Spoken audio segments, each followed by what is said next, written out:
पहले मैं फ़्लाइट से चलता था। इस बार मैं मुंबई से ट्रेन से आया हूँ क्योंकि मेरी हवाई चप्पल खो गई थी।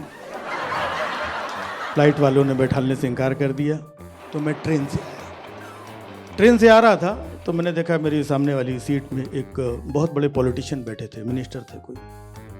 तो मैंने उनको देखा, हमने कहा ये सर आप ट्रेन से, आप तो बड़े बड़े हवाई जहाज़ से उड़ते थे, चार्टर्ड प्लेन से चलते थे, ट्रेन से? बोले बेटा जान है तो जहान। एक तरफ सालों से कहा जा रहा है कि देश सुरक्षित हाथों में, सुनते हैं आप लोग सब लोग, देश सुरक्षित हाथों में, दूसरी तरफ हिंदू खतरे में।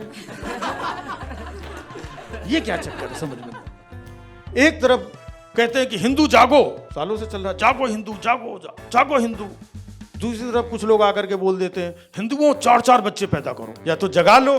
कंफ्यूजन है। मैं मुंबई में घर खरीदने के लिए गया तो मेरे साथ जो स्टेट एजेंट था वो मुझे लेकर के गया, कहने लगा सर ये सोसाइटी सर बहुत बढ़िया है, आप इसमें ले लो, बहुत एक क्लास सोसाइटी है, ये फैसिलिटीज वो फैसिलिटी, और सर सुनिए कमाल की बात आपको बता रहा हूँ। तो वो घर दिखाने में बड़ी अच्छी सोसाइटी है, ये है वो है, दिखाया। फिर बोलता है सर इस सोसाइटी की एक खास बात और है। हमने कहा क्या? सर ये प्योर हिंदू सोसाइटी है। Pure Hindu society? अबे तू घर बेच रहा है, देसी घी बेच रहा है।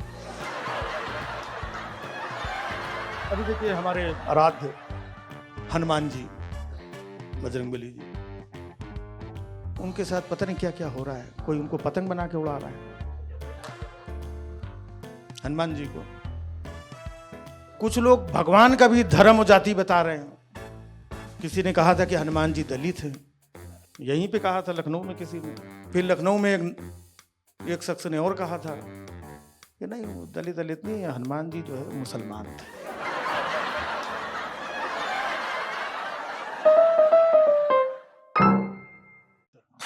बहुत हुआ सम्मान बेटा, बहुत हुआ सम्मान, बहुत हुआ सम्मान बेटा, बहुत हुआ सम्मान, बहुत हुआ सम्मान बेटा, बहुत हुआ सम्मान। आप लोगों की जोरदार तालियों का बहुत बहुत शुक्रिया। जिसमें करंट न दौड़े मैं वो तार नहीं हूं, जिसमें करंट न दौड़े मैं वो तार नहीं हूं, झूठ लिखकर बिकने वाला अखबार नहीं हूं, किसी फर्जी बाबा का फलता फूलता व्यापार नहीं हूं, मैं एक सच्चा देशभक्त कलम का सिपाही हूं, देशभक्ति की आड़ में छिपने वाला उनके जैसा गद्दार नहीं हूं।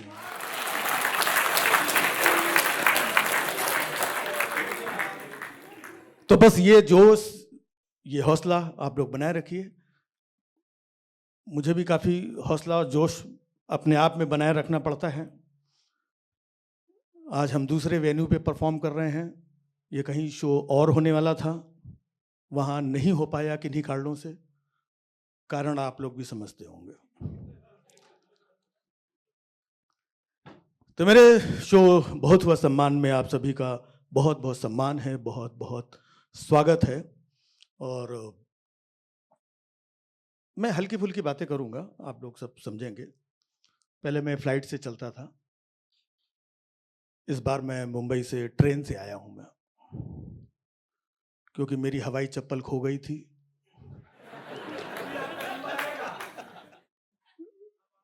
फ्लाइट वालों ने बैठाने से इनकार कर दिया तो मैं ट्रेन से आया। ट्रेन से आ रहा था तो मैंने देखा मेरी सामने वाली सीट में एक बहुत बड़े पॉलिटिशियन बैठे थे, मिनिस्टर थे कोई। तो मैंने उनको देखा, हमने कहा ये सर आप ट्रेन से, आप तो बड़े बड़े हवाई जहाज से उड़ते थे, चार्टर्ड प्लेन से चलते थे, ट्रेन से? बोले बेटा जान है तो जहान।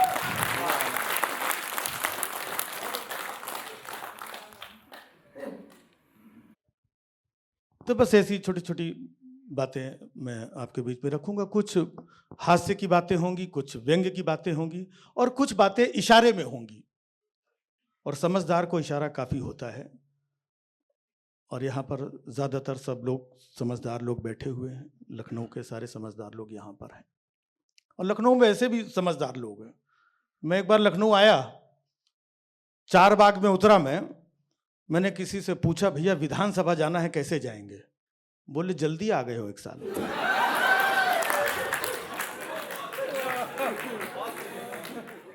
अगले साल आओ, लड़ो, जीत जाओगे, अपने आप पहुंच जाओगे। तो हमने बताया कि लखनऊ के लोग काफी समझदार हैं। मैं जगह पुराने लखनऊ से कहीं आ रहा था, तो रास्ते में वहां पे काफी ट्रैफिक लगा हुआ था। हमने पूछा क्यों ट्रैफिक है, तो देखा आगे एक सांड बैठा हुआ, बैठा था। खाली अकेली थोड़ी वहां पर बैठा था, पूरे प्रदेश में हर जगह बैठते हैं लोग। तो मैंने किसी से पूछा कि, हमने कहा ये सांड और भैंसे में क्या रिश्ता है? बोले बड़ा अजीब सवाल पूछ रहे हो यार। लेकिन लखनऊ के शख्स ने जवाब दिया, बोलता रिश्ता विस्ता तो पता नहीं है, लेकिन इतना समझ लो, जब सांड उठा के पटकता है तो आदमी भैंसा कुंड में नजर आता है। तो आगे बढ़ने से पहले मैं महान कवि कालिदास जी को नमन करता हूं। हालांकि मात्र एक कालिदास जी को नमन करने से कुछ नहीं होगा, कम से कम 5 कालिदास को नमन कर। छोटी छोटी बातें, लोग तरह तरह की बातें करते हैं। मैं बहुत सिंपल सी, सादी सी, आसान सी बातें करता हूं। मैं शो शुरू करने के पहले ये भी बता दूं कि जहाँ कहीं भी जाता हूँ तो आजकल माहौल बदल चुका है। लोग आकर के बोलते हैं, शो के पहले कई लोग आ जाते हैं और सुनो क्या बोले, कुछ बोलना नहीं। तो हमने कहा बुलाया काहे है? बोला नहीं समझे नहीं, उनके बारे में मत बोलना। हमने कहा किनके? बोलता उनके। वो इतना डरा हुआ कि उनका नाम नहीं ले रहा है। तो कमाल की बात, उनका नाम मत लेना, इनका नाम मत लेना, और कहीं पर वेन्यू कैंसिल हो गया, कहीं पर हंसी के, कॉमेडी के और भी शोज कैंसिल हो जाते हैं। तब मुझे लगता है कि जिसने पूरे देश का मजाक बना डाला उसे मजाक पसंद नहीं।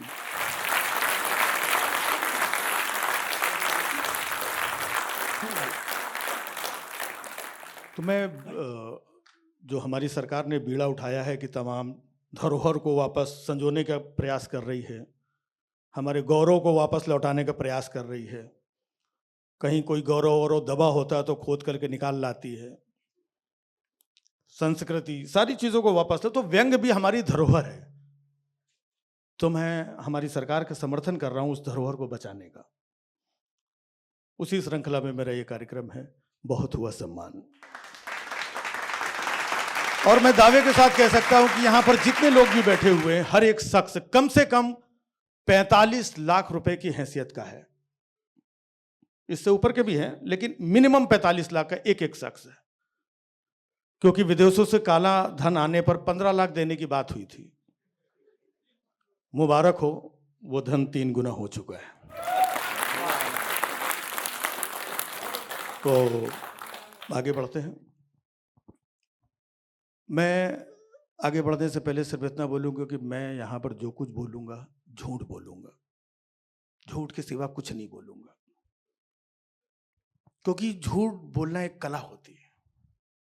तो इसीलिए मैं जहां जाता हूं बता देता हूं कि मैं जो कुछ बोलूंगा झूठ बोलूंगा, झूठ के सिवा कुछ नहीं बोलूंगा, क्योंकि मैं सच्चा आदमी हूं। इसलिए बता रहा हूं, वरना लोग सालों से झूठ पे झूठ बोल रहे हैं और मानते भी नहीं है। एक शख्स ऐसा है जो बहुत झूठ बोलता है, झूठ पे झूठ बोलता है, दिन रात झूठ बोलता है, सालों से झूठ बोल रहा है, लगातार झूठ बोल रहा है, झूठ बोल करके राज भी कर रहा है। नाम तो आप लोग समझ ही गए होंगे। मैं डोनाल्ड ट्रंप की बात कर रहा हूं।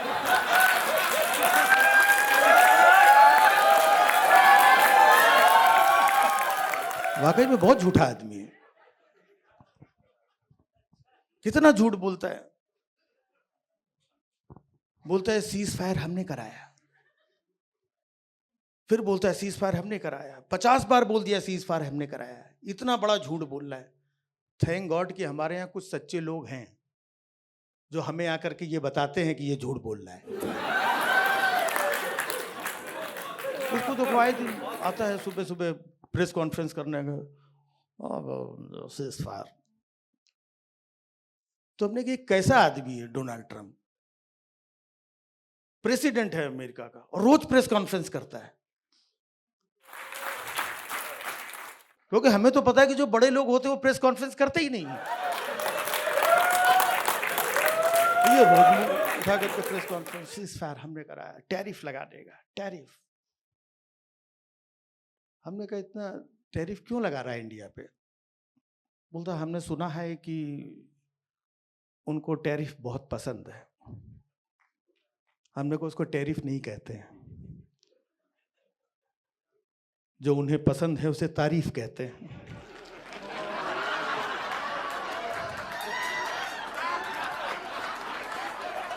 तो इतना झूठ बोलता है, और हम इंडियन लोग हैं, भोले भाले लोग हैं, हमसे झूठ बोलता है।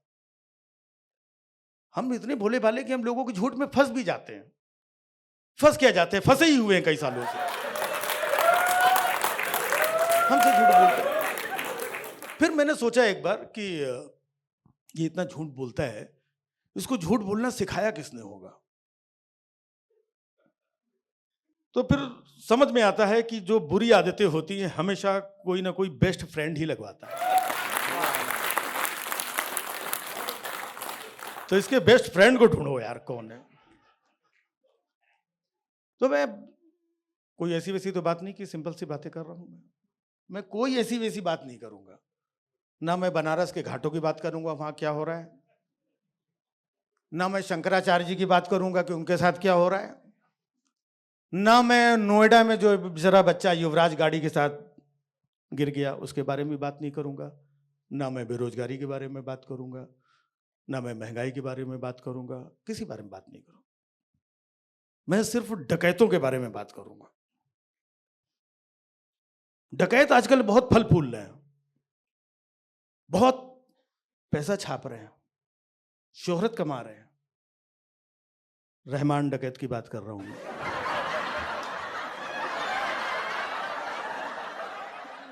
रहमान ने साबित कर दिया है कि डकैत ही धुरंधर है। झूठ बोलना,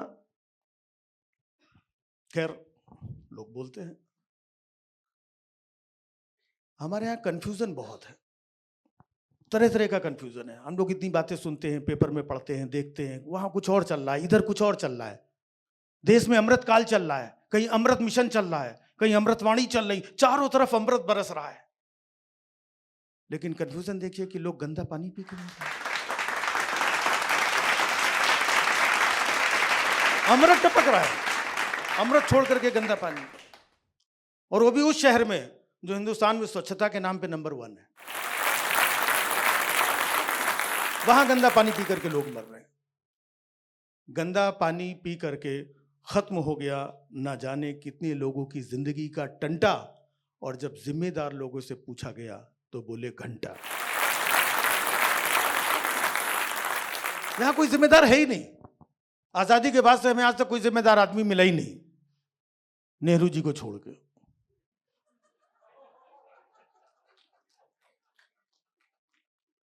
आज भी कुछ भी होता है कहीं पर, नेहरू जी जिम्मेदार हैं। कुछ भी हो जाए, नेहरू जी, नेहरू जी। यहां कोई जिम्मेदार है ही नहीं। यहां जो लोग हैं, तो बताए ना, कंफ्यूजन बहुत है। एक पॉलिटिशियन है, बहुत क्यूट से, बड़े अच्छे से, प्यारे से, बहुत अच्छी डिसेंट सी अंग्रेजी बोलते हैं, शशि थरूर साहब। वो कौन सी पार्टी में है पता नहीं, उनको भी नहीं पता है।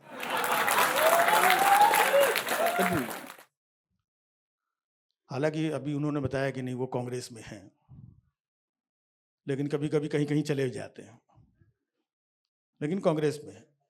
अच्छा, कांग्रेस उनको निकाल नहीं रही, कांग्रेस की मजबूरी है। बीजेपी उनको ले नहीं रही, ये बीजेपी की मजबूरी है। कांग्रेस की मजबूरी तो समझ में आती है। बीजेपी की क्या मजबूरी होगी? तो हमने किसी से पूछा कि आपकी क्या मजबूरी है? बोले ऐसी अंग्रेजी बोलता है, यहां कौन समझेगा? कंफ्यूजन। और देखिए, मैं कोई ऐसी बात नहीं कर रहा हूं जो मैं अपनी तरफ से कुछ ऐड ऑन, जो हम सामने देखते हैं सालों से बहुत सारी चीजें, इतनी कंफ्यूजन। एक तरफ सालों से कहा जा रहा है कि देश सुरक्षित हाथों में है, सुनते हैं आप लोग, सब लोग, देश सुरक्षित हाथों में। दूसरी तरफ हिंदू खतरे में है।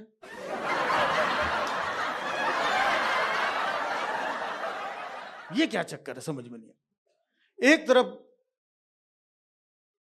कहते हैं कि हिंदू जागो, सालों से चल रहा है, जागो हिंदू, जागो जागो हिंदू। दूसरी तरफ कुछ लोग आकर के बोल देते हैं, हिंदुओं 4-4 बच्चे पैदा करो। या तो जगा लो। कंफ्यूजन है। मैं मुंबई में घर खरीदने के लिए गया, तो मेरे साथ जो स्टेट एजेंट था वो मुझे लेकर के गया। कहने लगा, सर ये सोसाइटी सर बहुत बढ़िया है, आप इसमें ले लो, बहुत एक क्लास सोसाइटी है, ये फैसिलिटीज वो फैसिलिटी। और सर सुनिए, कमाल की बात आपको बता रहा हूँ। तो वो घर दिखाने में बड़ी अच्छी सोसाइटी है, ये है वो है, दिखाया। फिर बोलता है, सर इस सोसाइटी की एक खास बात और है। हमने कहा क्या? सर ये प्योर हिंदू सोसाइटी है। Pure Hindu society? अबे तू घर बेच रहा है, देसी घी बेच रहा है।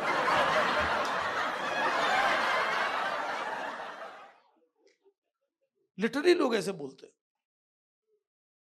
तो मैं जो ऑब्जर्व करता हूं सिर्फ वही बात कहता हूं। अभी देखिए, हमारे आराध्य हनुमान जी, बजरंगबली जी, उनके साथ पता नहीं क्या क्या हो रहा है। कोई उनको पतंग बना के उड़ा रहा है, हनुमान जी को। कुछ लोग भगवान का भी धर्म और जाति बता रहे हैं। किसी ने कहा था कि हनुमान जी दलित हैं, यहीं पे कहा था लखनऊ में किसी ने। फिर लखनऊ में एक शख्स ने और कहा था कि नहीं, वो दलित नहीं है, हनुमान जी जो है मुसलमान थे।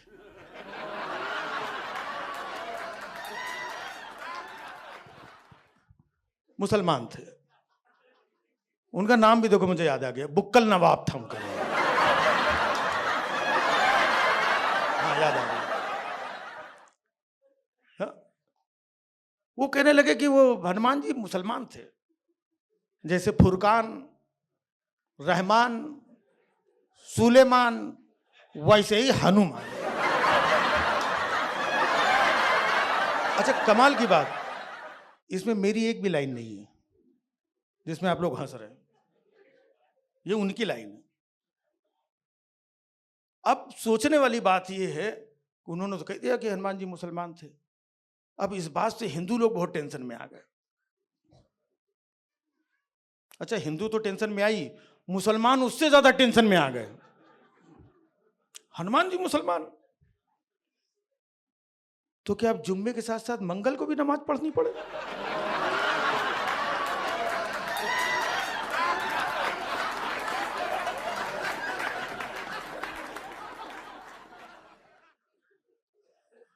कंफ्यूजन है सबके अपने।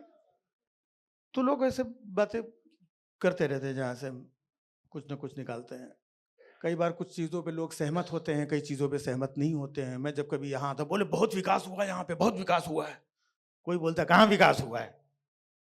लेकिन मैं जो बात करता हूँ प्रूफ के साथ करता हूँ। वाकई में यहाँ पर बहुत विकास हुआ है, मेरे पास प्रूफ है उसका। पहले पुलिस का नंबर क्या था, अब कितना हो गया? कितने का विकास हुआ?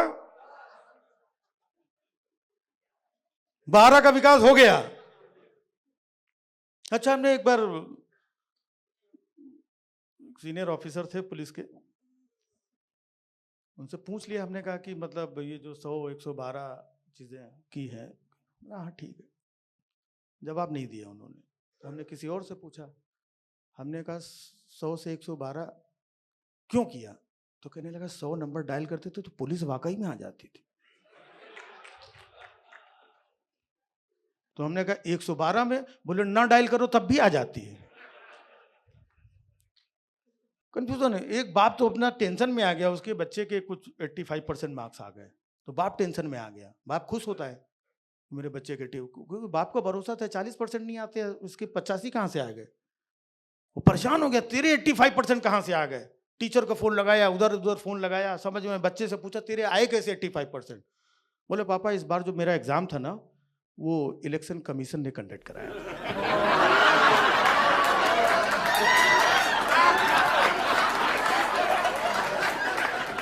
बहुत कंफ्यूजन बहुत है हमारे यहाँ। एक जो ये यूपी का और नेपाल का बॉर्डर है यहाँ पर, तो वहाँ पर फोर्स लगी रहती है बॉर्डर पे। तो एक आदमी जो है रोज साइकिल में एक पीछे बोरी रख करके रोज जाता था साइकिल लेके बॉर्डर से इस तरफ से उस तरफ। तो एक दिन सिक्योरिटी वालों को लगा कि कुछ ना कुछ तस्करी कर रहा है ये। बोले रोक, क्या है? बोला साहब बालू है इसमें, बालू। खोल के दिखाओ। खोल के देखा, वाकई में बालू थी। बोले जा। अब वो रोज साइकिल में बालू लेकर के चला जाता था। बाद में पता चला ये साइकिल की तस्करी कर रहा है। तो ऐसे ही बहुत कुछ बाद में पता चलेगा। अभी जो चल रहा है तो अभी तो यही लग रहा है साइकिल में बालू जा रही है। तो बहुत कंफ्यूजन बहुत है यहाँ। एक बार तो मैंने देखा दो बुजुर्ग लोग जो है आपस में ताली दे दे के हंस रहे थे जोर से। हमने कहा क्या, क्यों हंस रहा? बोले चाचा पागल हो गए। हमने नहीं, हमने कहा क्यों? बोलते ये कहते हैं कि हमारे पास देश की हर समस्या का हल है। बताओ। तो हमने कहा इसमें क्या बात है, बुजुर्ग आदमी, हो सकता है इनके पास समस्या का हल हो, एक बार पूछ लेते हैं। हमने कहा चाचा जी आपके पास समस्या का हल क्या है? कहने लगे एक ही है, देश की जितनी पब्लिक ना सबको उठा के जेल में डाल दो, सबको जेल में डाल दो, और साथ में एक गधे को भी बंद कर दो। तो हमने कहा गधे को क्यों? फिर वो ताली दे के हंसने लगे। बोले देखा, हमने कहा था ना पब्लिक के बारे में कोई नहीं पूछेगा।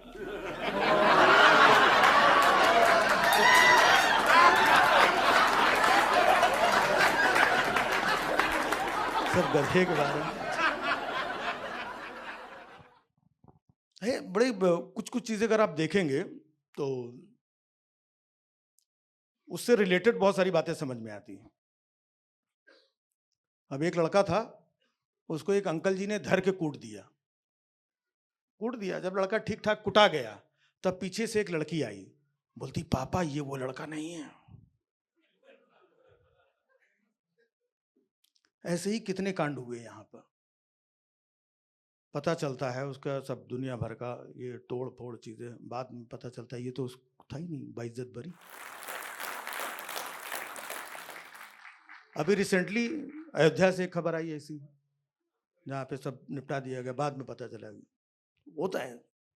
तो बहुत सारी चीजें ऐसी हैं जो होता कुछ है, दिखता कुछ है, समझ में कुछ और आता है। हमें थोड़ी नजर बनाए रखने की जरूरत होती है। यहाँ पे कोई घुसपैठिया तो नहीं बैठा है? नहीं, पूछ लेना, अपना काम है। देश का जिम्मेदार नागरिक हूं, पूछना पड़ता है।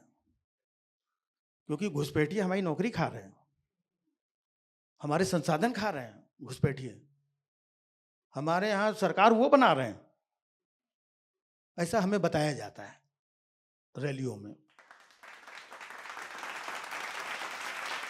तो इसलिए पूछ देता हूँ, घुसपैठिए जो है ये बहुत ढीठ किस्म के लोग होते हैं। इतने ढीठ हमने किसी को नहीं देखा। मतलब यहाँ गांव जाना होता टिकट नहीं मिलती है, घुसपैठियों को देखो, झारखंड चुनाव खत्म दिल्ली पहुंचो, दिल्ली खत्म बिहार पहुंचो, बिहार खत्म बंबई पहुंचो, इधर पहुंचो, हर जगह पहुंच जाते हैं, कहीं भी पहुंच जाते हैं। एक घुसपैठिया हमको मिल गया, हमने उससे पूछा, हमने बताओ तुम्हें कैसे हर जगह पहुंच कैसे जाते हो, यहाँ से वहाँ, वहाँ से वहाँ, वहाँ से बंबई और फलाना, कैसे पहुंच जाते हो? हंसने लगा। हमने कहा घुसपैठिया होके हंस रहा है, शर्म नहीं आती? बोलता नहीं, तुम तो ये पूछ रहे हो यहाँ से वहाँ कैसे पहुंच जाते हैं, ये किसी को नहीं पता कि हम बांग्लादेश से दिल्ली कैसे पहुंचते। कौन से किस्म का तुमको घुसपैठिया मिला, तुमने पुलिस को नहीं बताया? नहीं, हमने कहा गए, हमने पुलिस को बताया। बोले क्या हुआ? हमने कहा 24 घंटे अंदर। बोले घुसपैठिया? हमने कहा नहीं, हम मुझे 24 घंटे अंदर कर लिया सरकारी काम में दखल डालने के आरोप में। कहने लगे घुसपैठिया ढूंढना ये सरकार का काम है। जब सरकार नहीं कर रही है तो तू क्यों कर रहा है? आजकल तो बंगाली बोलने वाले बेचारे घबराए हैं देश में अलग अलग। जरा की मनो अच्छी दादा बोल ओए घुसपैठिया ये भालो घुसपैठिया। बंगाली सुनकर के लोगों को घुसपैठिया लगने लगता है। कई बेचारे छोटे छोटे बंगाली इधर उधर थपड़ियाए गए इसी चक्कर में, लेकिन समझ में नहीं आता है। अच्छा घुसपैठिए पकड़ में भी नहीं आ रहे हैं। हर चुनाव में सुनाई पड़ता है ये घुसपैठिए लोग, ये हमारे संसाधन, ये घुसपैठिए सरकार तय नहीं करेगी। इसके बाद जाते कहां ये समझ में नहीं आता। बिहार में भी यही सब चल रहा था। चुनाव हुआ, चुनाव के पहले SIR हुआ, सब खत्म हो गया, बस घुसपैठिए नहीं पता चले। यहां पर भी SIR हो गया, घुसपैठिए पता ही नहीं चले। डिटेंशन कैंप बन रहे, किसके लिए? शेख हसीना की मौसी रहेंगी? अरे यार ये घुसपैठिए, इनको उठा के बाहर फेंको। कौन रोक रहा है पूरे देश में? फेंको इनको। अमेरिका को देखो, अमेरिका 7 समंदर पार बेड़ी और हथकड़ी लगा के प्लेन में डाल के उड़ा के भेज दिया। तुमको क्या करना है? तार से उठा के उधर फेंकना है। उतना नहीं कर पा रहे हो यार तुम लोग। खाली चुनाव में घुसपैठिए लोग, ये घुसपैठिए चुनाव में यार। तो जिनको बाहर भेजना है उनको भेज नहीं पा रहे हैं, और जिनको बाहर से लाना है उनको ला नहीं पा रहे हैं। हल्की काम चल रहा है इनका।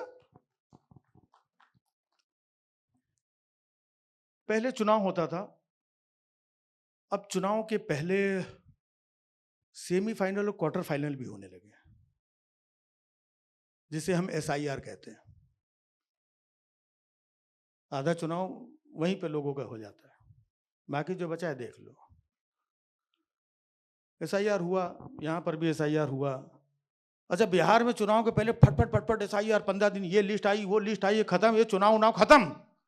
यूपी में SIR हो रहा है, हो रहा है। 15 दिन और बढ़ा दो। अच्छा नहीं हुआ, 20 दिन और बढ़ा दो।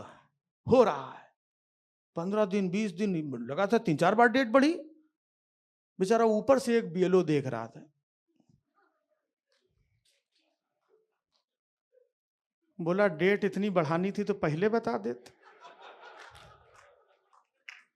प्रेशर में ऊपर क्यों आते हैं।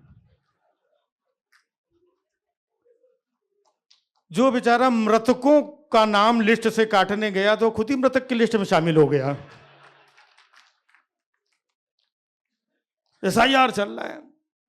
अच्छा SIR है क्या? हम सुनते हैं बहुत सारे लोगों को, मुझे भी नहीं समझ में आता था SIR क्या है।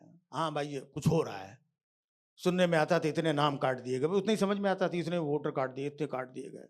फिर हमको किसी ने समझाया कि देखो तुमको आसानी से समझा रहे हैं, किसी को भी SIR समझ में आ जाएगा कि क्या है। बोले वो कहानी सुनी है 2 बिल्लियों की, एक बंदर की। 2 बिल्लियां रोटी पा गई थी, आपस में झगड़ रही थी, तो बंदर तराजू लेके आया,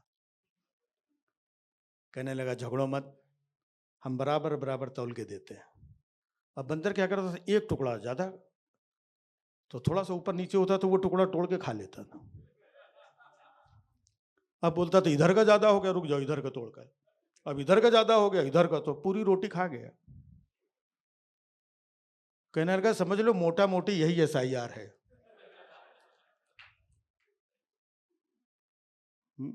मुझे तो एक बंदा मिला, चिल्लाने रोने लगा सुबह से। क्या हुआ? बोले दादाजी चले गए, दादा चले गए।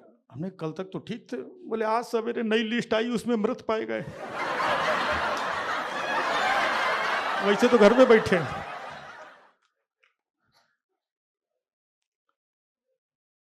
ये अलग चल रहा है। मुझे तो गांधी जी एक दिन मिल गए, बेचारे बड़े परेशान से, हलकान से, टेंशन में, एकदम उदास से। अरे अपने गांधी जी क्या हाल बना रखा है, क्यों टेंशन में? ये चश्मा कहाँ गया आपका? बोले बेटा वही लोग ले गए, वो लोग स्वच्छ भारत के नाम पे चश्मा ले गए। हमने कहा लाठी कहाँ है? वो हाफ पैंट वाले ले गए।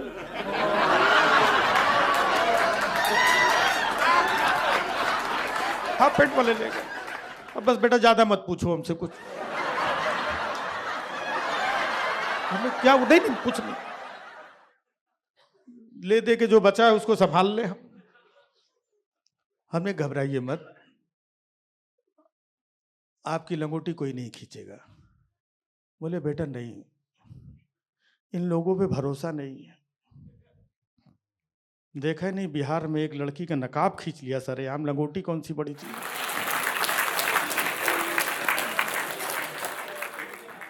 तब ने गांधी जी आप परेशान मत होइए सब। नहीं परेशान होने की बात है, कल बीएलओ हमारे घर पे आ गया, फॉर्म दे करके चला गया। मैं आपके घर में? बोले हाँ। हमने कहा आपका नाम कट जाएगा क्योंकि उसमें मृतक लोगों का नाम काटा जा रहा है। नहीं, बोले वो तो ठीक है, वोटर लिस्ट से काट दो, मनरेगा से क्यों काट दिया? मनरेगा से क्यों काट? बेटा बहुत टेंशन, हमने टेंशन मत लो आप, ऐसा कुछ नहीं है। कोई कहीं से भी नाम काट दे गांधी जी का, लेकिन गांधी जी के सम्मान में कोई कभी नहीं आएगी। गांधी जी का सम्मान पूरी दुनिया में वैसे ही रहेगा। और वैसे भी हमारे देश में 3 जी ऐसे हैं जिनका आज भी सम्मान है, राम जी, गांधी जी और तीसरे पार्ले जी।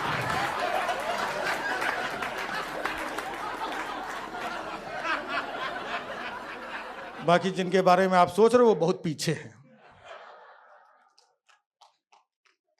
क्योंकि पार्ले जी की वैल्यू 5 रुपए की है, उससे भी बहुत पीछे।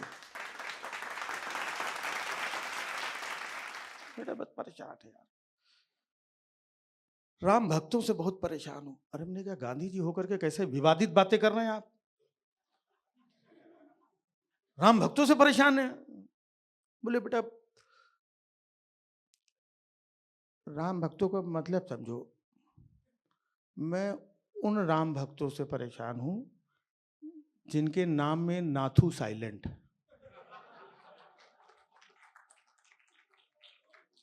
बोले जब मैं एक बार जब शुरुआती दिनों में साउथ अफ्रीका में ट्रेन में जा रहा था, याद होगा कि वहां से हमको धक्के देके ट्रेन से निकाल दिया गया था।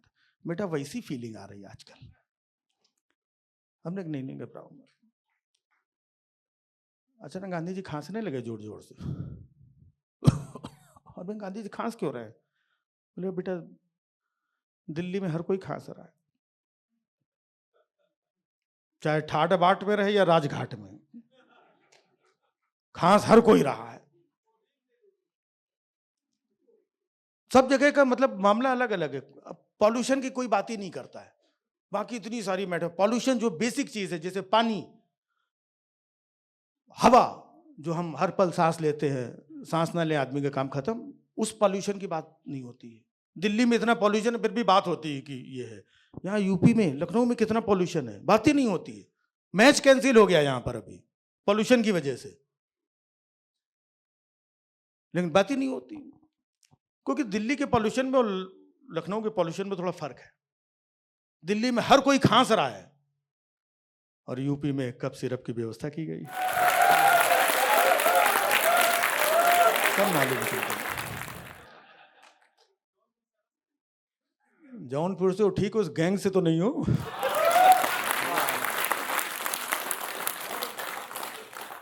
क्योंकि कई गैंग के लोग भी यहीं बीच में छिपके बैठे हुए हैं, यहां नहीं। हाँ जगह पता, एड्रेस सब मालूम है कहाँ गए। ये टच में है मोबाइल नंबर, बात होती है इसकी। तो फर्क है ये दिल्ली के और यहाँ के पॉल्यूशन में। वहां हर कोई खांस रहा है, यहाँ पे कप सिरप की व्यवस्था है। वहां दिल्ली की हवा खराब है और यहाँ की हवा टाइट। वहां का AQI खराब है, यहाँ का IQ खराब है।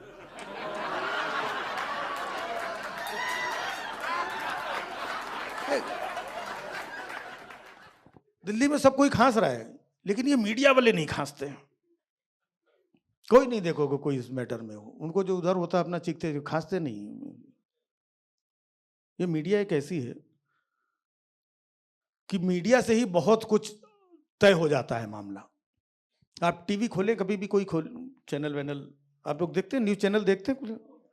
हाँ, अरे बेटा बस अब तुम जी जाओगे ज्यादा। बहुत लोगों ने टीवी चैनल देखने छोड़ दिए। मैं भी देखता था, जब भी टीवी चैनल लगा, ऑन किया टीवी, आप देख रहे हैं देश का नंबर 1 चैनल। हम कहा नहीं देखना है, दूसरा लगाया, वहां पर भी आप देख रहे हैं नंबर 1 चैनल। तीसरे में गए, वो भी कह रहा नंबर 1, जिस चैनल में जाओ सारे नंबर 1। हमने कि जितने भी नंबर 2 के लोग हैं सब नंबर 1 बने हुए हैं। लोग चलता रहता है। कोई कोई कहते हैं आजकल टीवी में कॉमेडी खत्म हो गई है। हमने कहा ये वही लोग बोलते हैं जिन्होंने न्यूज चैनल देखना बंद कर दिया। कपिल शर्मा से ज्यादा अच्छा रजत शर्मा हंसाता है। पंकज त्रिपाठी से अच्छी एक्टिंग हमारी चिता त्रिपाठी जी करती है।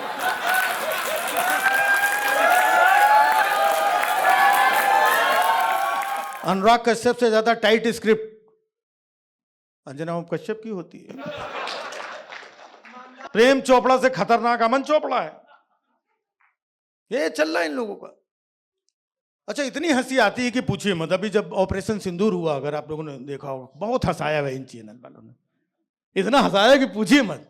हर चैनल लगा हुआ था, मुंह में मिर्ची फाक करके आग उगल रहा था। मैं टीवी अचानक खोला, ये देख रहा हूं इस वक्त की सबसे बड़ी खबर, कराची पे कब्जा हो चुका है। जी हाँ, कराची पे कब्जा हो चुका है। कराची पे कब्जा, अभी तक सबसे बड़ी खबर, कराची पे कब्जा हो गया। हमने दूसरे चैनल पे गया, पेशावर पे कब्जा हो चुका है। इस वक्त हमारी सेना ने, बहुत बड़ी खबर है, पेशावर पे कब्जा हो चुका है, पेशावर पे। तीसरे चैनल में गए, कोई रावलपिंडी पे कब्जा कर रहा है। मैं सो गया आराम से। हमने कहा सुबह तक पाकिस्तान अपना होगा, हमारे पास न्यूज चैनल की कमी नहीं है।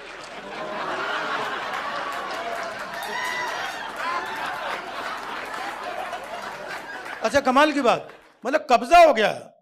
ये लोग तो, इनको लग रहा है कि प्लॉटिंग भी करा देंगे। कराची में आज ही अपना फ्लैट बुक कराएं, लाहौर विला नहीं, लाहौर में विला बुक कराएं।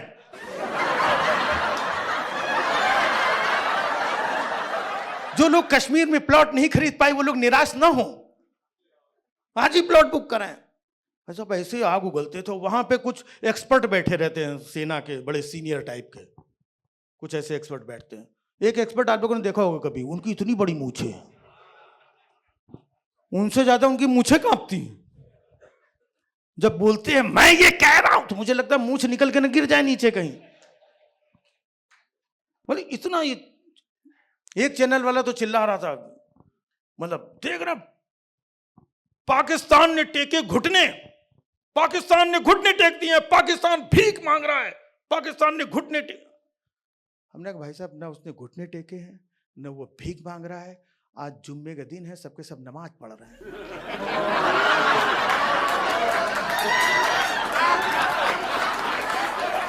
तो रात भर पूरा आग उगलने के बाद में रात भर बैठते थे स्टूडियो में, सुबह जाते थे घर पे। तो सुबह जब स्टूडियो से निकलता था, गाड़ी में बैठता था, तो ड्राइवर पूछता था साहब किधर लेना है, कराची के पेशावर। तो एक तो न्यूज एंकर अपने ड्राइवर पे भड़क गया, बोला कितनी बार बोला है कि न्यूज चैनल मत देखा कर।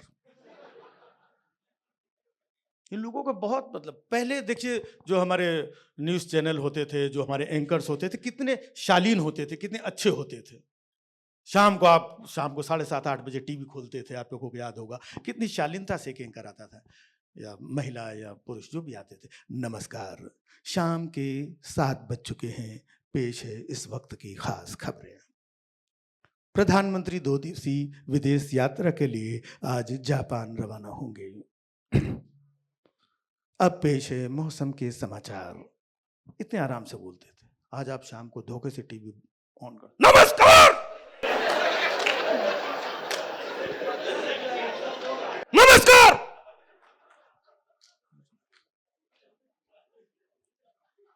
क्या हुआ भाई? आप देख रहे हैं देश की सबसे बड़ी बहस, बहस कराते हैं। वैसा आप देखना, इनका रोज का काम है। इतना जो बंबई में फिल्म इंडस्ट्री में सास कभी बहू जो लिखते हैं, ये करते हैं सीरियल, वो रोज नहीं चल पाते, इनकी डिबेट रोज चलती है। तो कुछ मुद्दा उद्दा नहीं होता, शाम को आते नहीं, आप बताइए आपने ऐसे कैसे कैसे कर दिया, ये कैसे कर दिया, इनका ये वो, बहस खत्म हो गई, कल मिलते हैं, खत्म। और कभी ध्यान से देखिए, बहस का कोई मुद्दा उद्दा नहीं होता है इनका, ये आपस में लड़वाते हैं। मतलब आप देख रहे हैं देश की सबसे बड़ी बहस इस वक्त हमारे पास में, हमारे साथ में फलानी पार्टी से फलाने मौजूद है, ये पार्टी से ये मौजूद है, ये पार्टी से ये मौजूद है, मेरे साथ ये मौजूद है, ये मौजूद है। तो देखिए जिस तरीके से देश में नेताओं की बदजुबानी बढ़ती जा रही है, उसी पे आप ये बताइए आप कि जो नेताओं की बदजुबानी बढ़ती जा रही है उसके बारे में बताइए आप। देखिए, नहीं देखना नहीं, बताइए आप। नहीं उन्होंने जो कहा है, नहीं उन्होंने जो कहा है वो तो मैंने सुन लिया, आप अपनी बात बताइए, आप बताइए, बोलिए। देखिए, नहीं देखना नहीं, बताइए। नहीं मैं कहना नहीं चाहता हूं, बोलिए। नहीं नहीं आप बैठिए आप, टाइम खत्म हो गया आपका। बेचारे ने कुछ बोला ही नहीं, उसका टाइम भी खत्म हो गया। फिर ध्यान से देखिए, आप लोगों को पता चले कि ये दो लोगों को लड़वाता कैसे है। इंट्रो सबका देता, फलानी पार्टी से है, टिबाकी पार्टी से है, ये पार्टी से है, वो पार्टी से है, और मैं किस पार्टी से हूं ये तो आप समझ ही रहे हैं। बैठिए आप, दूसरों के बीच में बैठिए आप। हाँ आप ये बताइए, अब लड़वाता कैसे, ध्यान से देखिए आप ये बताइए कि जो नेताओं की बदजुबानी बढ़ रही है, इनका कहना है कि आपकी पार्टी के नेता सबसे ज्यादा, इनका कहना है। वो बोला भाई साहब हमने कब, नहीं आप बैठिए, आप बैठिए अभी आप। इनका कहना हमने नहीं, दूसरों के बीच में मत बोलिए, इनका माइक डाउन करिए, और वो बेचारा लगा रहता।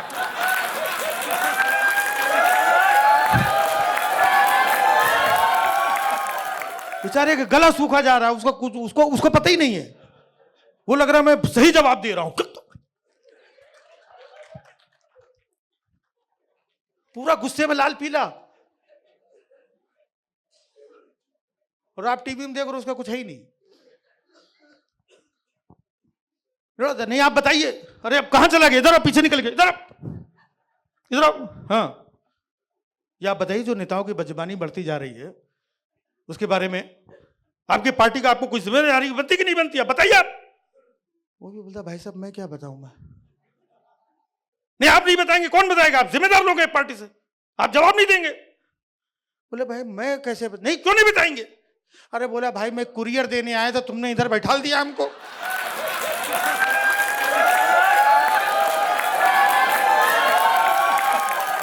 कुछ भी चलता रहता है, मतलब खबर इनको देखे, कहीं पर बाढ़ आती है ना तो बेचारा रिपोर्टर जाता है बाढ़ में डूब के, पता नहीं कैसे कैप्चर करना। एक स्टूडियो में बैठी रहती, वो तो स्टूडियो में बैठी, उसको कुछ पता नहीं है।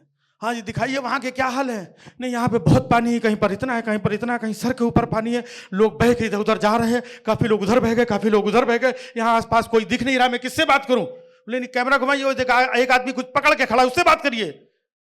हाँ भाई साहब ये बताइए कि आप ये पकड़ के क्यों खड़े हैं। वही बोलता भैया हमने नहीं पकड़ा है इसको, इसने पकड़ा है, बिजली के तार है ये।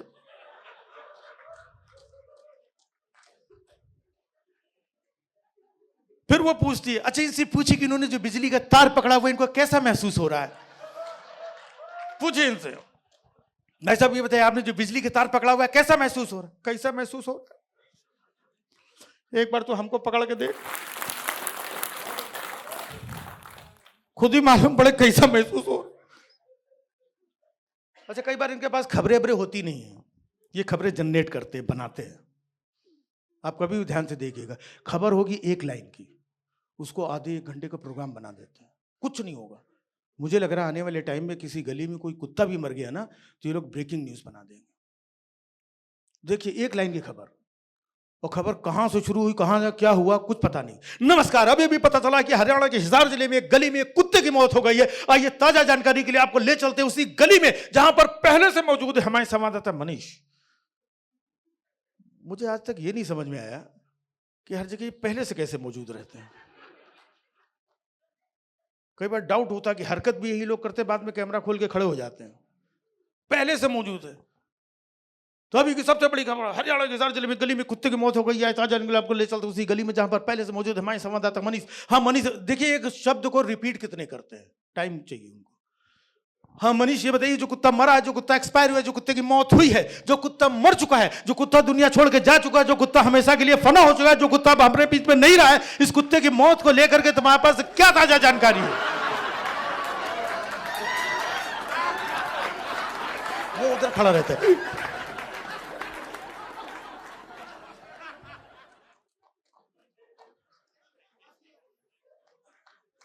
लगता है मनीष मुझे सुन नहीं पा रहे हैं। मनीष, हाँ मनीष, 10 मिनट हो गए अभी खबर नहीं शुरू हुई। ये फिर रिपीट करती। मनीष ये बताइए, जो कुत्ता मरा है, जो कुत्ता एक्सपायर हुआ है, जो कुत्ते की मौत हुई है, जो कुत्ता मर चुका है, जो कुत्ता दुनिया छोड़ के जा चुका है, इस कुत्ते की मौत को लेके क्या ताजा जानकारी है?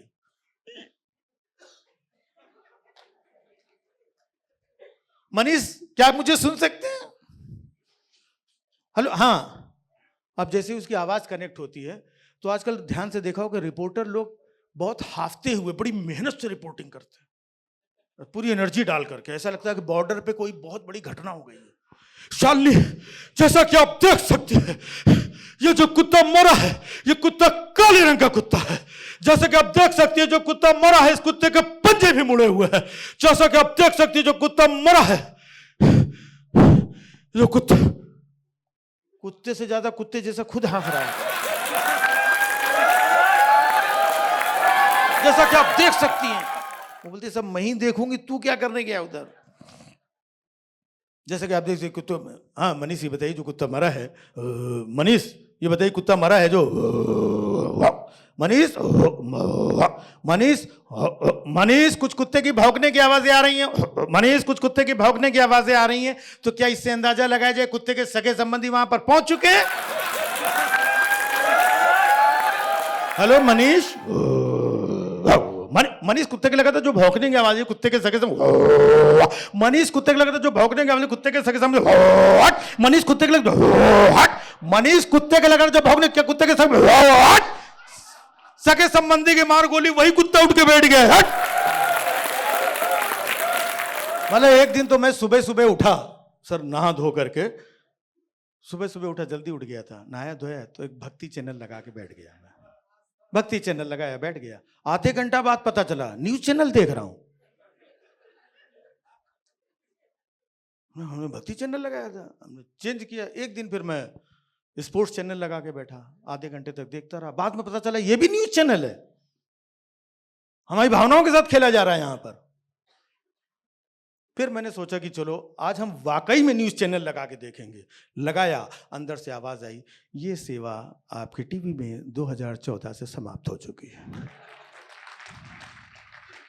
पहले हम लोगों ने पहले भी देखा, अभी भी देखते हैं। मीडिया और मीडिया जगत के बहुत सारे लोग वाकई में सरकारें उखाड़ देते थे, एक्सपोज कर देते थे, कंपनी बंद हो जाती थी, किसी का धंधा व्यापार, जो सच्ची बातें ला करके पब्लिक जागरूक हो जाती थी। आजकल पता ही नहीं, सब अपना जैसा चला रहे हैं, चल रहा है। क्योंकि हमारे देश में जो पॉलिटिशियंस हैं वो बड़ी अलग अलग कैटेगरी के हैं। आप देखें हर पार्टी, हर दल में अलग अलग नेता होते हैं, सबकी अपनी अपनी एक स्टाइल है, तरीके हैं, है ना। जैसे हमारे आदरणीय राहुल गांधी जी हैं, उनको अगर आप देखें तो कितनी डेसिंग पर्सनालिटी है वो, गुड लुकिंग, चार्मिंग। उन्हें देख करके लगता है इनको तो किसी मल्लिका के साथ वक्त गुजारना चाहिए, लेकिन हालात देखो, बेचारे मल्लिकार्जुन खड़गे के साथ टाइम गुजार रहे हैं। लेकिन वो यात्रा पे रहते हैं। बहुत सारी यात्राएं की, भारत जोड़ो यात्रा, और फिर अभी बिहार में वोटर अधिकार यात्रा की। यात्रा में बिहार में जो वोटर अधिकार यात्रा की उन्होंने, वहां पे उन्होंने एक नारा दिया, वोट चोर गद्दी छोड़ो। नारा दिया उन्होंने, वोट चोर गद्दी चोर। कहाँ? बिहार में। वोट चोर गद्दी चोर, बगल में नेपाल वाला गद्दी छोड़ के भाग गया। तो हमने क्लियर तो करो कहां वाले को छोड़ना है। आपने बोला वोट चोर गद्दी छोड़, इधर नेपाल वाला भाग गया गद्दी छोड़ के, बांग्लादेश वाले भाग गए, श्रीलंका वाला भाग गया, और जिसको भगाना है वो डमरू बजा रहा है, वो अपना लगा हुआ है।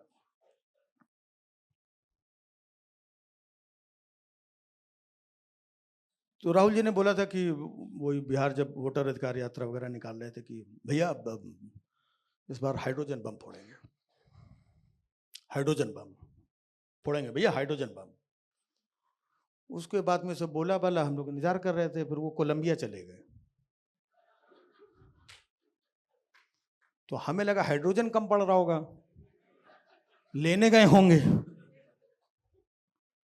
लेकिन जब तक लौट के आए इधर दूसरा बम फट चुका था। लेकिन एक चलो प्रयास रहते हैं, हम लोग अपने हास्य व्यंग्य के लिए कुछ कुछ बातें चीजें बोलते रहते हैं।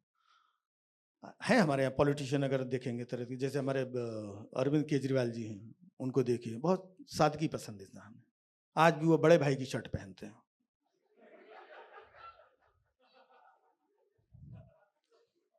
जब तक दिल्ली के सीएम थे कुछ नहीं, एक हाफ शर्ट और मफलर बांध करके खांसते रहते थे। दिल्ली में तो शुरुआती दिनों में लोग कंफ्यूज थे कि सीएम चुना है कि ससुर चुना है। खैर जब से वो दिल्ली के सीएम नहीं रहे, दिल्ली रहने लायक नहीं बचा है, इसलिए अब केजरीवाल जी खुद पंजाब में रहते हैं। हर जगह की स्थितियां सब अलग अलग होती हैं। जैसे हमने सुना यूपी में कई बार बच्चे चोरी हो जाते हैं, हमारे महाराष्ट्र में बाप चोरी हो गया। किसी के पिताजी थे, कोई ले गया, बोलते हमारे हैं, हटो। सब जगह की राजनीति सिनेरियो सब अलग अलग है। हमारे यहाँ जैसे यूपी में बहन जी के शासन था, बड़ा अच्छा सब चलता था। आजकल उनके हाथी जो है बेचारे एकदम सूख के काटा। 2 हाथी फुर्सत में बैठे, बहुत साल से फुर्सत में है, आपस में बात करते हैं दोनों हाथी। क्या भैया, दूसरा बोलो।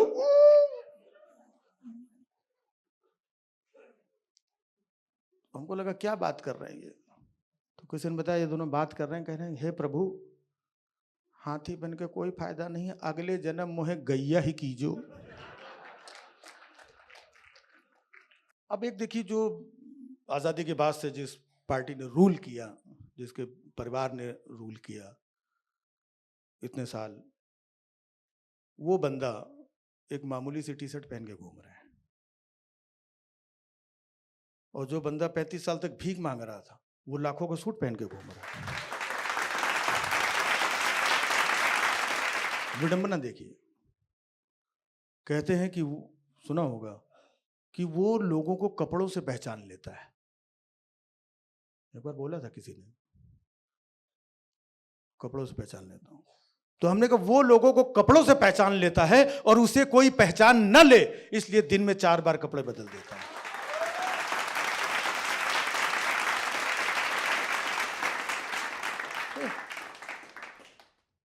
हम लोगों के यहाँ व्यवस्था है, बच्चे छोटे रहते हैं तो दादा दादी, नानी नाना, चाची चाचा खेलते मिलते हैं, बड़े होते हैं, पढ़ाई लिखाई करते हैं, स्कूल जा, शादी हो जाती है। शादी हो जाती है तो अपना पत्नी के साथ जीवन बीतता है, बच्चे होते हैं, ये व्यवस्था है। कुछ लोग शादी तो कर लेते हैं, इसके बाद भी सिंगल, शादी करने के बाद सिंगल, मतलब है सिंगल। इसलिए मैं राहुल गांधी जी को प्रधानमंत्री बनाना चाहता हूं। मैं चाहता हूं कि प्रधानमंत्री बने, क्योंकि देश में प्रधानमंत्री बनने के बाद ही पता चलेगा कि वो वाकई में बैचलर है या छोड़ रखी है। ये पीएम बनने के बाद ही पता चलता है। तो कुछ लोग हैं जिन्होंने छोड़ दी। क्यों छोड़ दी? उनको लगा साथ में रखेंगे तो कल को बच्चे होंगे। वो खुदा ना खास्ता बच्चे हुए, बच्चे के हाथ में कोई लिख के भाग गया। तो इसलिए हाँ, तरह तरह के लोग हैं, दुनिया घूमते रहते हैं। जैसे राहुल जी यात्रा करते रहते हैं, तो वो भी पूरी दुनिया में घूमते हैं, आज इस देश में, कल उस देश में, परसों उस देश में, घूमते घूमते एक देश में पहुंच गए। वहां के प्राइम मिनिस्टर ने वेलकम किया, वेलकम मित्रों। बोला हम इधर अकेले खड़ा है।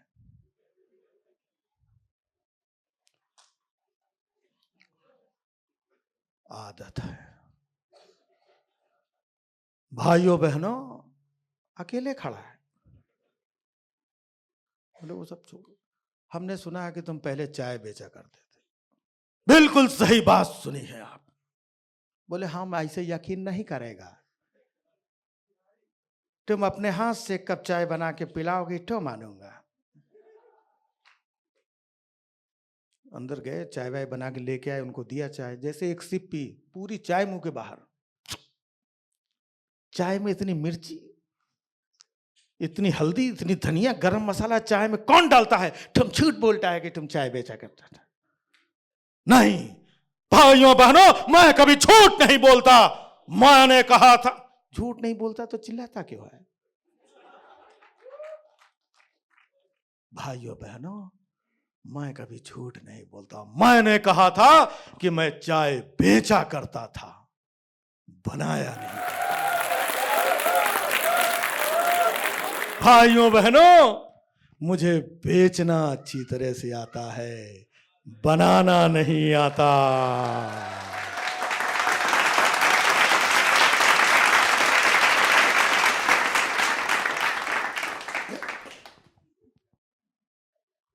एक तो हर जगह से उनका पुराना नाता है,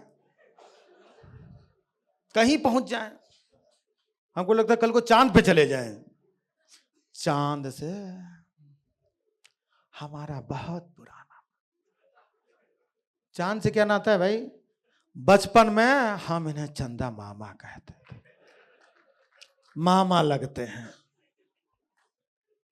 हमने कहा मामा लगते हैं, दिख तो पहली बार रहे हो। मामा लगते हैं तो बचपन में भी आना चाहिए, तो पहली बार। तुम्हें तो पता है कि मामा के यहाँ लोग छुट्टियों में जाते हैं, और मैंने आज तक, मतलब हर जगह से पुराना नाता। कल को कोई पूछे, कोलंबस से मेरा बहुत पुराना नाता है। कोलंबस से क्या नाता है? कोलंबस जब अमेरिका की खोज करने के लिए निकला तो चाय पीने के लिए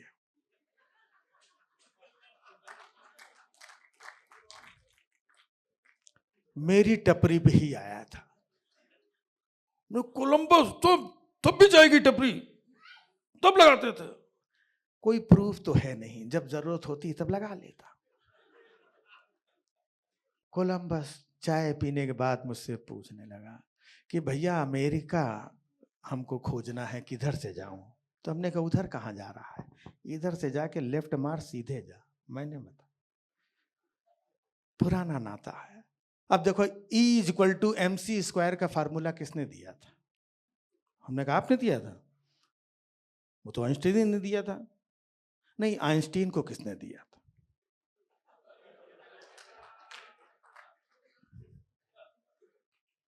दिया। भाइयों बहनों, मगरमच्छ से मेरा पुराना नाता है। बचपन में मैं मगरमच्छ घर पे ले आया था। मैंने मगरमच्छ से बहुत कुछ सीखा है। हमने कहा उससे क्या सीखा है?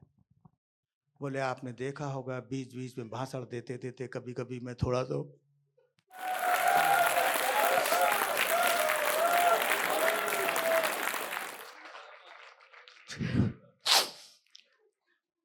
उसी से सीखा। फिर मैं उसको छोड़ आया, मैंने फिर सीखा। जब छोड़ने गए तो क्या सीखा? छोड़ना। बहुत कुछ सीखा। अच्छा, मैं अक्सर मुद्दों की बातें करता हूँ। हमारे देश में इतने सारे मुद्दे हैं। अभी जैसे गांधी जी की बात कर रहे थे, स्वच्छ भारत अभियान वाले उनका चश्मा ले गए। स्वच्छ भारत अभियान देखिए, उसका लोगो जो है गांधी जी का चश्मा, और मैं स्वच्छ भारत अभियान को बहुत एडमायर करता हूँ, बहुत मानता हूँ मैं। मतलब इतना मानता हूँ कि मैंने खुद अपने हाथ से झाड़ू लेकर के 4-5 बार फोटो निकलवाई है। अच्छा, स्वच्छ भारत अभियान को देखिए, उसमें लोगो जो है चश्मा गांधी जी का, झाड़ू केजरीवाल की, कचरा किसी और का, अभियान कोई और चला रहा है।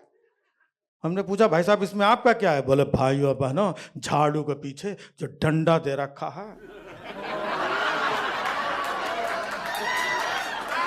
गांधी जी बोले बेटा भारत साफ हो गया हो तो मेरा चश्मा वापस दिला दो, मुझे कुछ साफ नहीं दिख रहा है। हमने कहा गांधी जी चश्मा लगा भी लेंगे तो भी आपको कुछ साफ नहीं दिखाई पड़ेगा।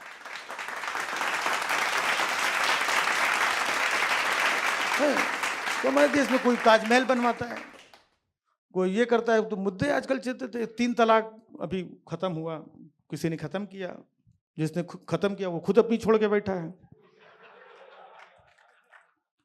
दूसरे खत्म करवा दिया।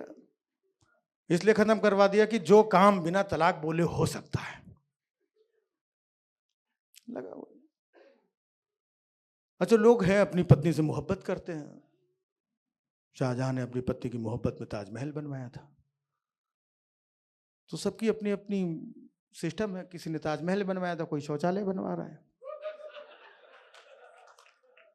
नहीं, शौचालय के पीछे भी एक सोच है, ऐसे नहीं बनवाया है दिन में 4 बार लोटा लेके बैठने के लिए नहीं बनवाया है। चाहते हैं कि कुछ ग्रोथ हो।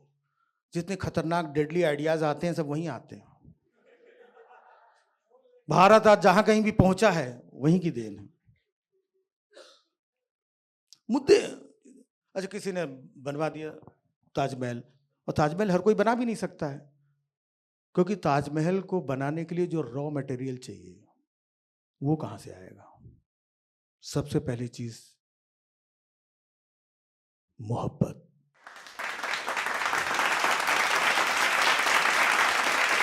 दूसरी चीज पत्नी,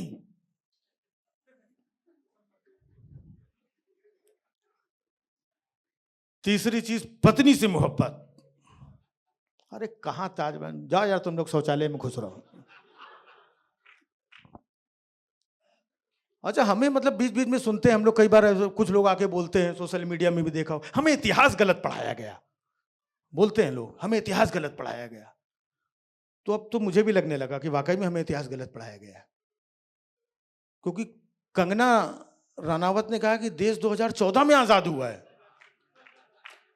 हमें पढ़ाया गया कि 47 में आजाद हुआ था। तो इतिहास तो वाकई में गलत पढ़ाया गया, चाहे हमें गलत पढ़ाया गया हो या उसको।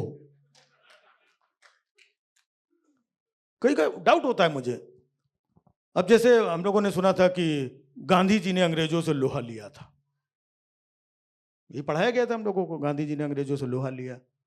तो हमको फिर लगा कुछ गलत इतिहास पढ़ाया गया है, क्योंकि लोहा गांधी जी ने लिया अंग्रेजों से और लौह पुरुष सरदार पटेल कहलाए। ये क्या चक्कर है? फिर मुझे लगा कि हो सकता है गांधी जी ने अंग्रेजों से लोहा लिया हो और पटेल जी को बेच दिया,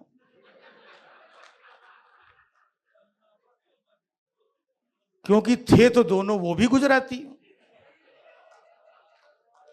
और जब 2 गुजराती मिलते हैं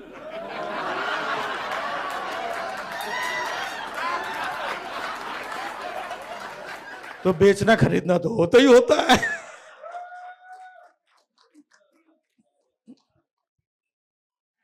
तो हमें वाकई में इतिहास, मैं तो कहता हूं कि इतिहास ही नहीं गलत पढ़ाया गया, हमें बहुत सारी चीजें गलत पढ़ाई गई। हमें केमिस्ट्री भी गलत पढ़ाई गई। हमें सर वाकई में कह रहा हूं, हमें क्लोरीन गैस के बारे में पढ़ाया गया, नाइट्रोजन गैस के बारे में पढ़ाया गया, हाइड्रोजन गैस के बारे में पढ़ाया गया, नाली की गैस के बारे में पढ़ाया ही नहीं। कुछ भी पढ़ा के निकल लिए यार। तो हमारे यहाँ कुछ मुद्दे होते हैं। अभी बीच में आपने देखा होगा न्यूज में, इधर उधर पेपर में औरंगजेब बहुत छाया हुआ था। वो एक फिल्म आई थी छावा, उसको किया औरंगजेब औरंगजेब, बंबई में, उधर महाराष्ट्र में, यहाँ तक भी औरंगजेब, हम इसको ये औरंगजेब के, औरंगजेब कब का मर चुका है, उसको जो है टीवी में देख रहे कि औरंगजेब के ऊपर कोई फिल्म बना रहा है। कोई औरंगजेब के पुतले जला रहा है, कोई औरंगजेब को कह रहा कि इसकी कब्र खोद दो, कोई कह रहा था कि औरंगजेब की कब्र खोद करके यहाँ शौचालय बनवा दो। बोले औरंगजेब अच्छा हुआ तब मर गया था, आज जिंदा होता और चारों तरफ से घिर चुका होता तो बेचारे को मजबूरी में बीजेपी ज्वाइन करनी पड़ती।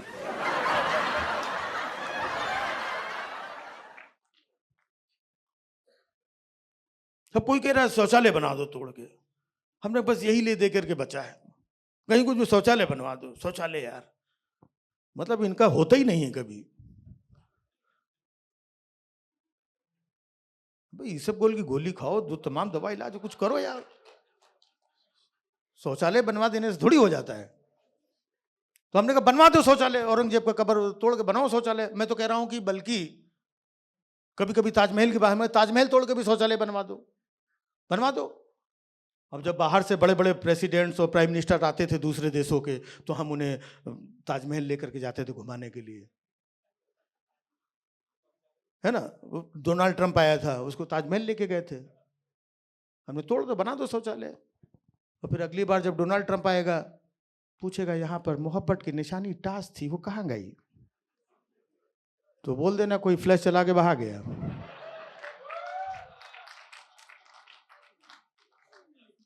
तो है बहुत सारी चीजें जो हमें कुछ ना कुछ मटेरियल चीजें यहाँ से प्रोवाइड होता रहता है, वही हम चीजें अपने लेवल पे ला करके। तो ये सब मुद्दों की बात करते करते एक हम वहाँ पर पहुँचते हैं जो कुछ रियल ऑब्जर्वेशन लाइफ के। मैं सिर्फ इतना कहना चाहूँगा कि आज गा लो, मुस्कुरा लो, महफिलें सजा लो। आज गा लो, मुस्कुरा लो, महफिलें सजा लो, क्या मालूम कल कौन साथी छूट जाए। जिंदगी की डोर बहुत कमज़ोर है, किसे मालूम कहाँ टूट जाए। तो हंसना, मुस्कुराना, खिलखिलाना ये बहुत ज़रूरी है। और कमाल की बात है, ऑब्जर्वेशन वाली चीज़ देखिए कि जब ज़िंदगी की डोर टूट जाती है, कोई इंसान हमेशा के लिए चला जाता है, तो कई बार आपने देखा होगा आसपास जो शोक व्यक्त करने वाले हैं। ये एक एक्ट है छोटा सा मेरा, तो मैं अपने किसी की फरमाइश है तो हमने कहा चलो सुनाते हैं। तो जो शोक व्यक्त करने वाले का आप देखिए, स्पेशली हम जब यूपी में होते हैं तो अलग, महाराष्ट्र में जाते हैं अलग, कहीं सब जगह अलग अलग। यहाँ का देखा शोक, कुछ लोग बड़े जेंटलमैन होते हैं, आते हैं तो रुमाल उमाल लेकर के अपना, समझ में नहीं आ रहा है कि रो रहा है, सूंघ रहा है, क्या कर रहा है। कुछ लोग घर में घुसते ही दहाड़े मार,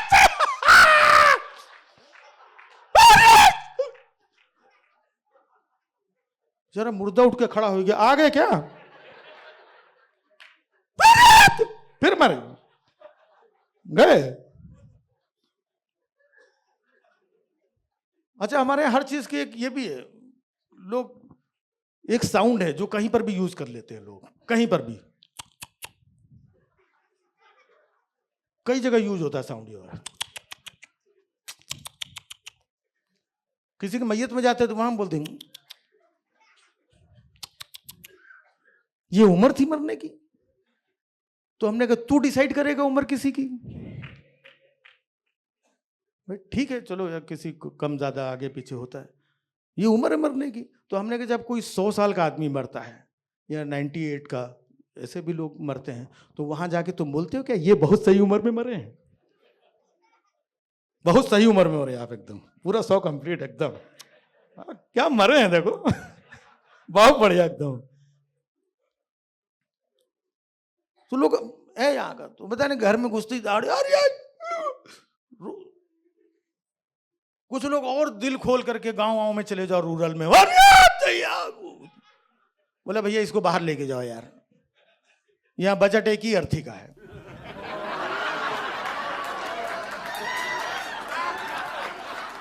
ये जैसे रो रहा है दुई को और लुढ़काएगा ये, जाओ बाहर चलो, हम पेड़ के नीचे बैठ कर रो जाके चलो। अच्छा, इस बीच में देखा होगा सबसे ज्यादा दुखी और परेशान कौन होता है पता है आपको? जो आदमी एक्सपायर हुआ है उसकी पत्नी सबसे ज्यादा। एक तो उसका हस्बैंड चला गया, दूसरी बात घर में जो भी आता उसी से आके पूछता भाभी कैसे हुआ। भाभी बता बता के परेशान हो जाती है, क्योंकि डिटेल में बताती, क्या बताया भैया, कल रात में 9 बजे आए, वैसे तो 10 बजे आते हैं, कल 9 बजे आ गए। घंटी दबाया, टिंग टॉम, दरवाजा खोला, देखा यही से आते कहने लगे समोसा खाएंगे। हमने लड़के को भेजा समोसा लेके, समोसा लेके आया, ये चले गए, समोसा रखा है, कौन खाएगा?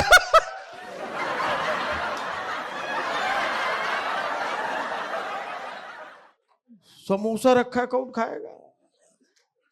तो कई बार तो लगता है इनसे ज्यादा इनको समोसे का टेंशन हो रहा है। भाभी एक काम करो, पहले समोसा खा लो, एक टेंशन तो कम हो जाए। अच्छा, बात क्या होती है, एक आदमी पूछे तो ठीक है, इधर से दूसरा आदमी आता है, वो पूछे भाभी कैसे, अब उसको भी बता रही, भैया कल रात में 8 बजे, रोज तो 9 बजे आते हैं, कल 8 बजे घंटी दबाई, दरवाजा खोला, देखा यही थे, कहीं समोसा खाएंगे। हम लड़के को भेजा, समोसा लेके आए, चल समोसा रखे, कौन? तो पूरा रिपीट वो दूसरे को भी बता रही है। फिर तीसरा आदमी आता है, उसको भी पूरा रिपीट बताती है। अब बोलते बोलते, रोते रोते गले की हालत ये हो जाती है, 10-12 लोग पूछ चुके हैं। अब वो धीमे धीमे वर्ड्स को, चीजों को एडिट करती जाती है। 10 लोग पूछ चुके, 11वां आया, भाभी कैसे हो? क्या बता, रात में टिक टाक 8-9 समोसा।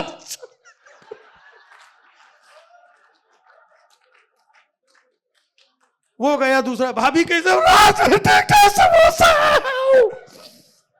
वो गया अगला, भाभी कैसे हो? वो गया अगला, भाभी कैसे हुआ?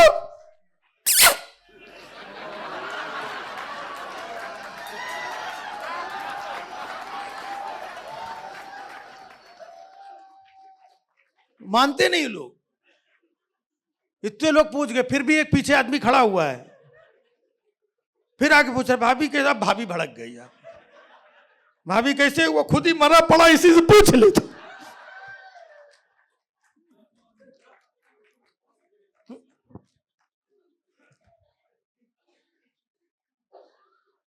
तो बहुत अच्छी ऑडियंस, बहुत अच्छा शो, बहुत सारी बातें की, और बहुत सारी बातें हमने अपने दूसरे शो के लिए भी बचा के रखी है।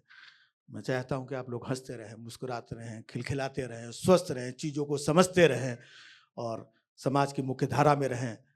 समाज और देश को आगे बढ़ाने के लिए जो बदलाव की, जो एक पॉजिटिविटी की ज़रूरत है, वो सोचते रहें, करते रहें। हमारा देश, आपका देश, हम लोग देश के लिए, पड़ोसियों के लिए, अपनों के लिए, सब अपने हैं, सबकी बेहतरी के लिए सोचते हैं। कहते हैं ना कि मजहब नहीं सिखाता आपस में बैर रखना, तो हमने कहा मजहब नहीं सिखाता होगा, लेकिन कुछ लोग हैं, कुछ लोग हैं। अब आप याद करिए क्या दौर था। मैं जब छोटा था, मैं जहाँ रहता था, मेरे बचपन की हिंदू मुसलमान, मैंने कुछ चीज़ें लिखी, मेरे बचपन के हिंदू मुसलमान, मैंने बचपन में देखा, रावण बनाते हुए मैंने मुस्लिम भाई को देखा है, शब बारात में शरबत बांटते हुए हिंदुओं को देखा है, पड़ोस की बिटिया की शादी में दरी और तखत बिछाते हुए हिंदू मुसलमान देखे हैं, बिटिया की विदाई में रोती हुई मुस्लिम चची को देखा है, अर्थी और जनाजा को कांधा साझा करते हुए हिंदू मुसलमान देखे हैं, गलती करने पर पड़ोसियों के बच्चे को डांटते हुए हिंदू मुसलमान देखे हैं, मुसीबत के समय एक दूसरे से मशवरा करते हुए हिंदू मुसलमान देखे हैं, गिलोरियों को पान की साझा करते हुए हिंदू मुसलमान देखे हैं। सच कहूं तो न मैंने हिंदू देखा है, न मुसलमान देखा है, मैंने तो सच्चा हिंदुस्तान देखा है।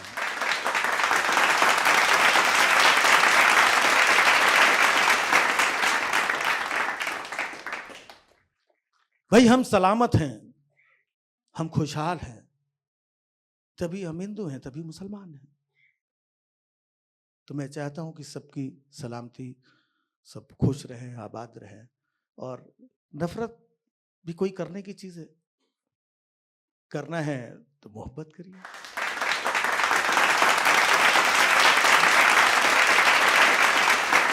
नफरत लाती है बर्बादियाँ, नफरत से उजड़ती हैं बस्तियाँ, नफरत से बिखरती हैं जिंदगानियाँ, नफरत से सूख जाती हैं आंखों के आंसू, नफ़रत से ख़त्म हो जाती है न जाने कितनी कहानियाँ। फिर यहाँ से आगे बढ़ने के लिए मोहब्बत की ही ज़रूरत पड़ती है।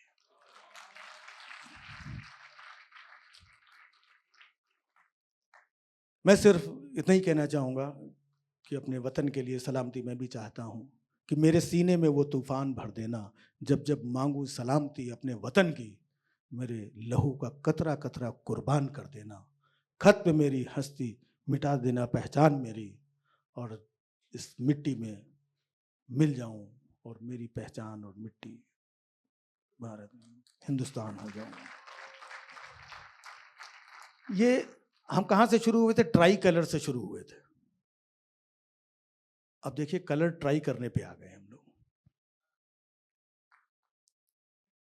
कोई हरा रंग ट्राई कर रहा है, कोई भगवा रंग ट्राई कर रहा है, और ये सब सफेद कपड़े वाले करवा रहे हैं।